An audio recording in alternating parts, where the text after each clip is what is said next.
Voici une vidéo que j'ai vue qui m'a profondément énervé, que j'ai décidé de partager avec vous. Ça m'a tellement énervé. En fait, il y a des choses que parfois on fait dans la naïveté, mais est-ce que c'est la bêteté ou est-ce que c'est la naïveté ou est-ce que c'est quoi? Regardez d'abord la vidéo, on se retrouve tout à l'heure.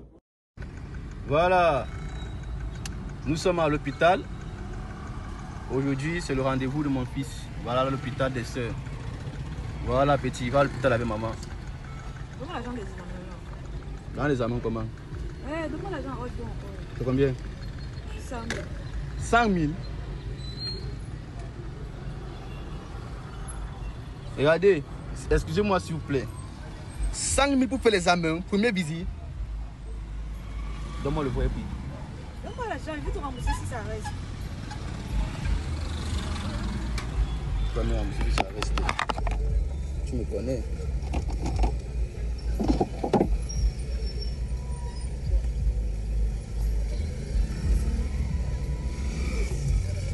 J'ai 100 000 n'est pas trop pour les examens.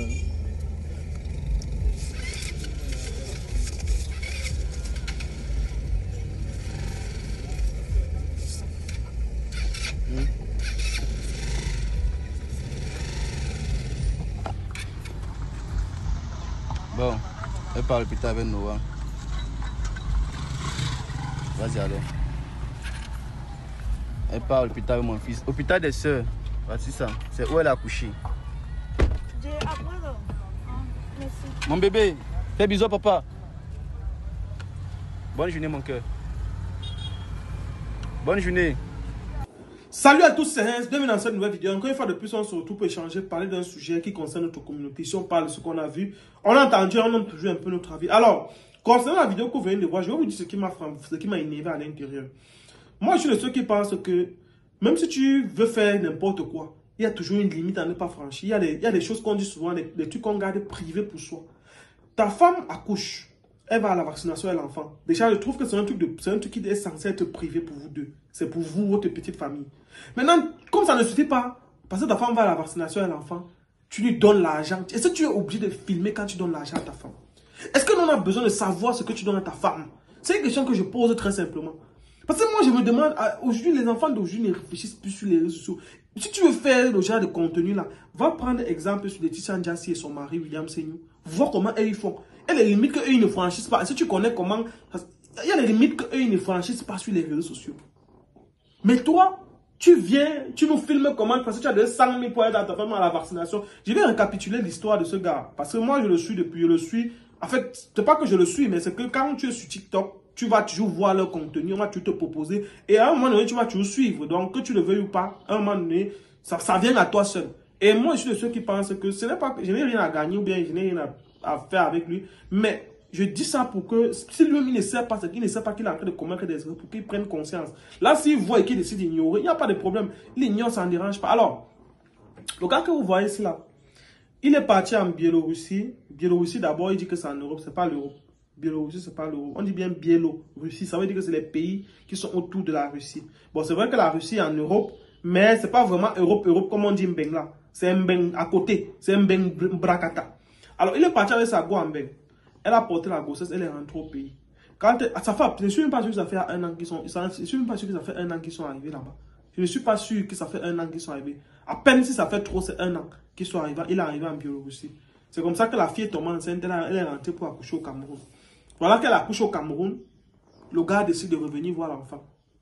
Au lieu de venir voir son enfant, se concentrer sur sa famille. Il est dans les portes de tout le monde dans la famille. Oh, maman s'il m'avait fait comme ça. Maman s'il m'avait aidé. Je ne l'ai pas dit non. Hein. C'est un geste qui est louable, qui est bien. Normalement, chez nous en Afrique, c'est quelque chose de normal, la reconnaissance. De venir aider ses proches. Mais la question est la suivante. Est-ce que c'est le moment de faire la reconnaissance? C'est la question qu'on se pose. Tu pars en Biélorussie. Même pas comme tu étais en Europe que la monnaie c'est 650. Tu es ici en Biélorussie. Tu pars en Biélorussie. À peine tu fais un an, tu viens déjà commencer à dire que je vais donner les ceci, c'est cela. Et ce qui aime encore sur ça, c'est quoi? Tu viens, comme ça ne suffit pas, tu demandes la voiture de truie, tu mets sur ça.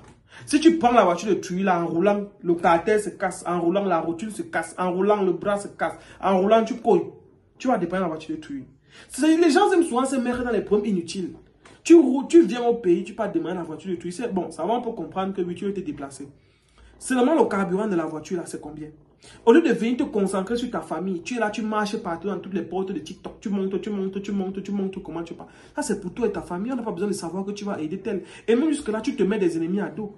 Quand tu pars voir la mère de tel, tu ne vois pas la mère de tel, tu supposes ça. Là, tu es en train de faire la différence que tel a plus de valeur à mes yeux que tel. C'est ce que tu es en train de faire. Parce que les gens vont voir d'un côté, une tante va rester de son côté. Tu as vu tel, elle la voit sur TikTok. Maintenant, tu n'es pas venu la voir. Et encore, est-ce que tu as déjà réussi vraiment, comme on dit? Tu n'as pas encore vraiment réussi. Tu n'as même pas sorti la tête de l'eau. Tu viens seulement faire le proving. Tu viens seulement nous montrer que, mais sinon, au fond, nous tous, on sait qu'il n'y a rien, que tu n'as rien. Quand on dit que tu n'as rien, ce n'est pas l'insulte. Ce que tu aurais pu faire avec l'argent que tu es venu là, l'argent du carburant que tu dépenses, l'argent que tu viens afficher sur les réseaux sociaux là, tu devais venir au pays. Comme tu vois, ta femme a accouché. Tu la prends. Tu cherches un studio quelque part. Tu loues même 6 mois ou 1 an. Tu la mets dedans. Tu équipes, tu mets le minimum dedans. Maintenant, tu cherches une personne de ta famille, soit ton frère ou ta soeur, ou de sa famille, je ne sais pas, qui va rester avec elle. Tu cherches une personne de ta famille ou de sa famille qui va rester avec elle. Maintenant, si elle décide que, bon, de temps en temps, elle veut partir rendre visite à ta famille où elle loge actuellement, là, elle peut partir là-bas 1, 2, 3, 4 fois. Ça dépend d'elle. Mais en faisant, ta femme doit avoir son espace à elle que tu as loué quelque part. Mais tu viens, tu te balades partout dans toutes les portes. Au lieu que le peu d'argent que tu avais, cherche un espace, aménage, mets ta femme dans les conditions. Tu crois que c'est facile de vivre chez les gens? Même si c'est ta tante, même si c'est ton père, tu crois que c'est facile de vivre chez les gens? Pour une femme que tu as mariée. Tu pourrais la mettre quelque part, tu cherches un membre de ta famille, une soeur, ton petit frère, ta petite soeur, de partir rester avec elle. Là, tu fais que ta femme est autonome. Si elle veut maintenant rendre visite à ta famille, elle peut quitter, elle va chez ta famille, elle peut même 1 semaine, 2 semaines, mais elle a le chez elle, elle peut rentrer, elle est libre de faire ces choses. Et même toi-même, sinon si demain tu décides que bon, ok, je vais venir au pays, tu peux venir rendre visite à ta femme sans avoir besoin de rendre compte à ta famille. C'est comme ça que ça marche. C'est comme ça que ça marche. Mais au lieu de faire ça, tu viens, tu fais tout sauf ce qui est important. Et même jusque-là, je crois que tu avais laissé une maison en Carabote quelque part. Bon, supposons, même si c'est le Carabote, même si c'est quoi, tu pourrais venir avec le peu d'argent que tu as. Tu lances même la fondation sur ça. Tu fais une chambre, tu aménages bien. Ta femme pourrait commencer à rester là-bas avec l'enfant. Tu arranges bien l'intérieur. Avec le peu d'argent que tu avais. Mais au lieu de ça, tu viens parce que tu veux te faire voir. Oh, mes petits, tu es un petit frère. Tu as dit aujourd'hui que tu as 25 ans. Tu es un petit frère de l'eau. Il y a des choses que il faut éviter de faire quand on n'est pas encore sûr d'avoir les pieds sur terre. Parce qu'il y a des choses que tu fais, ça te rattrape demain. Demain, quand tu vas rester, toutes les mamans que tu es parti voir pour donner le paquet, elles t'ont même déjà oublié. Elles vont t'appeler pour te poser les problèmes. Tu vas dire qu'on te pose trop de problèmes. Alors que c'est toi qui allais les chercher. Ce n'était pas le moment. Tu devais m'attendre même 5 ans. Que tu es vraiment sûr que tu as les pieds sur terre. Que tu as déjà même construit quelque chose. Avant que oui. Parce que si tu pars en Biélorussie, tu dis que tu es parti en Biélorussie, tu dis que tu es en Europe. Ok, disons que c'est l'Europe.